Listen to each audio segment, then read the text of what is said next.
तो होता इस तरह है कि मुस्लिम उम्मत पाकिस्तान के एक बहुत ही मायनाज़ किस्म के लीडर साहिल अदीम साहब सिंधियों के बारे में एक बड़ी गलीज़ किस्म की बात करते हैं कि वो अपनी बेटियों को पहले सरदारों को पेश करते हैं, उसके बाद उनकी शादी होती है, और ये हर सिंधी का तकरीबन यही हाल है। इस वजह से उनके ऊपर एक एफ़आईआर हो गई थी। एफ़आईआर हो गई तो वो कोर्ट में पेश होने के बजाय बल्कि फ़रार हो गए। अच्छा, मतलब अब ये है कि वो बहुत बड़े लीडर हैं, अपने आप को बहुत बहादुर पेश करते हैं और कहते हैं मैं फ़लस्तीन में जाके जो है ना जिहाद करूँगा, पता नहीं क्या-क्या कुछ करूँगा।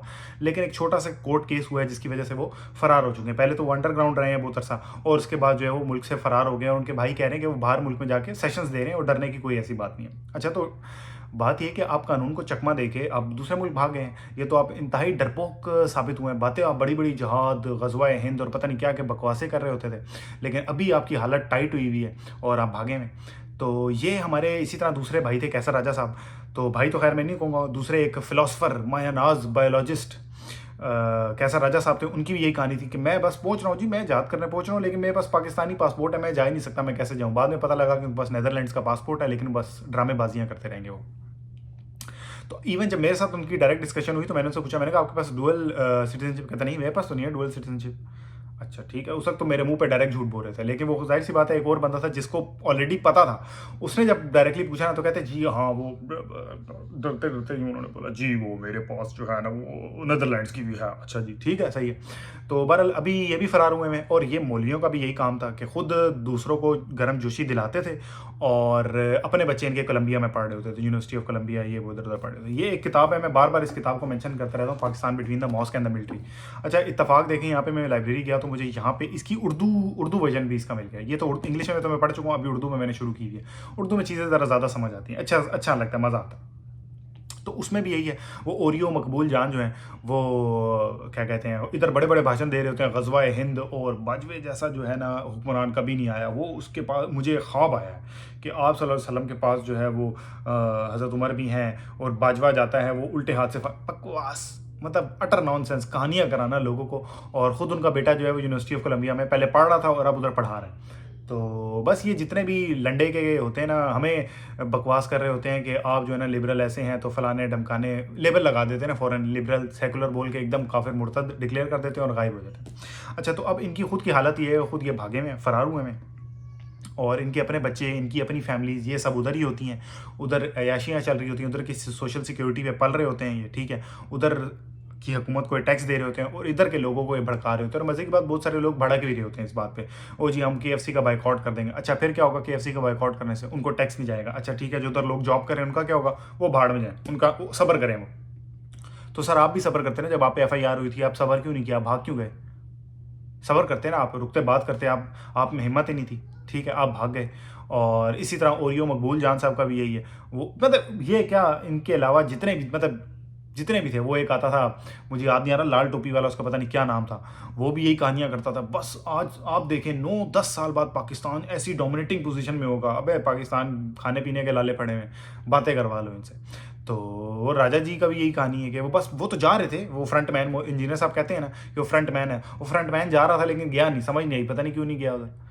तो नीदरलैंड का पासपोर्ट है लेकिन जा नहीं रहा, पता नहीं क्या चक्कर है, हो सकता है पैसे पूसे छापने हो, यही हो सकता है। वो दूसरा जो साहिल अदीम है, अल्लाह के नबी चटाई पे बैठते थे, भाई तू इतनी बड़ी लैंड क्रूजर में आ रहा है। वो तारिक जमील जो है, उसका भी यही फनकारी थी, अल्लाह के नबी चटाई पे बैठते अल्लाह के नबी चटाई पे बैठते थे। साले तू क्या कहते हैं लैंड क्रूजर से नीचे उतरता नहीं है, किसी से सलाम तू ढंग से करता नहीं है, अमीर गरीब में तेरे बहुत भेदभाव करता है। बहुत एक इसकी भी वीडियो वायरल हुई थी जिसमें वो कहता है सूद हराम, सूद जो है वो देना हराम है, लेना हराम नहीं है, इस तरह करके कुछ बात थी, पता नहीं। और मज़े की बात ये देखें कि बड़े बड़े पढ़े लिखे लोग, बड़े बड़े पढ़े लिखे लोग जो है ना डिफेंड कर रहे होते हैं इनको। मेरा अपना क्लास फेलो था यूनिवर्सिटी का, इवन वो मतलब शायद पीएचडी अब कर रहा है, तो वो भी इस चीज़ को डिफेंड कर रहा था, नहीं आप पूरी बात को समझें। मतलब क्या पूरी बात को समझें, मतलब नॉनसेंस। मतलब ये मुल्लों ने ना इतना दिमाग ख़राब किया हुआ है इन लोगों का कि अगर मुल्ला टट्टी भी करेगा ना तो कहेंगे नहीं नहीं यार ये जो है ना बड़ी अच्छी चीज़ है, आप समझ नहीं रहे, ये बड़ा इन्होंने गुलाब जल छिड़का है। तो गुलाब जल जिनको नहीं पता उसको कहते हैं अर्के गुलाब, ठीक है। तो ये बस कहानी है। ये मोटिवेशनल स्पीकर, ये मुल्ले, ये ले डूबे हैं, लिटरली ले डूबे हैं। क्योंकि इन लोगों की रसाई जो होती है ना वो ग्राउंड बिल्कुल हर बंदे तक होती है, ग्राउंड तक अप्रोच होती है, हर बंदे तक सराहियत की होती है, हर बंदा इनको सुन रहा होता है, मतलब ग्राउंड लेवल तक इनकी अप्रोच होती है। इस वजह से लोगों के ज़्यादा माइंड ख़राब होते हैं।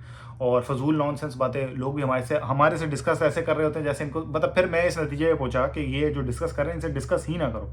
इसके पीछे ये नहीं कि हमें इनके जवाब नहीं आते, नहीं, वो आपको नीचे वाले लेवल पे ले आएंगे, बेवकूफ़ी वाले लेवल पे, उस बेवकूफ़ी वाले लेवल पे आके आपसे बातें करें, आप कहेंगे यार कि इसको इतनी सिंपल बात क्यों नहीं समझ आ रही, और आप अपना जो है ना माइंड लूज कर देंगे। तो बेहतर ये है कि आप इन फजूल लोगों से बात ना ही करें तो बेहतर है। वीडियो बनाएं, जिन लोगों को समझ आती है ठीक है, जिनको नहीं समझ आती अल्लाह हाफिज़। जिस तरह वो कुरान में भी है ना कि आप इनको ज़बरदस्ती हिदायत नहीं दे सकते, बस इतनी सी बात है, आपका काम सिर्फ पहुँचाना है, तो हम भी अपना सिर्फ पहुँचाएंगे और बस अल्लाह अल्लाह खैर से अल्लाह।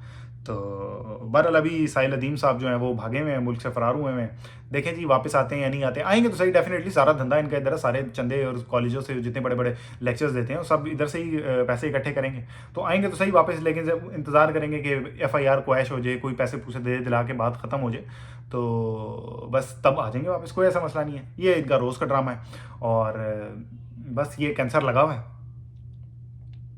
और बस पाकिस्तानी अवाम को खा रहा है। एक इमरानी कैंसर है, मतलब हर तरह का जो है ना एक फनकारी जुड़ी हुई है ये हमारे मुल्क के साथ। किताब पढ़ें, कुछ नहीं समझ आ रहा आप किताब पढ़ें, और बस आपके बहुत सारी चीज़ें जो है ना बदल जाएंगी। मैंने खैर अभी इधर आके काफ़ी सारी किताबें पढ़ी, पहले भी पाकिस्तान में भी पढ़ी थी, बहुत सारी चीज़ें मुझे उसी वक्त समझ आ गई थी, लेकिन बंदा जब एक्चुअल किताबें पढ़ता है तो फिर बंदे को ज़्यादा चीज़ें समझ आती हैं। तो ये बुक में हुसैन हक्कानी साहब की है, Pakistan between the mosque and the military. मैं सबको रिकमेंड करूँगा, सबको पढ़नी चाहिए, बहुत आला किताब है, बहुत ही आला किताब है कि कैसे जो है MMA है, अलायंस है, और ये लेके चल रहे होते हैं। ठीक है जी, इतना ही था, अपना ख्याल रखिएगा, अल्लाह हाफिज़।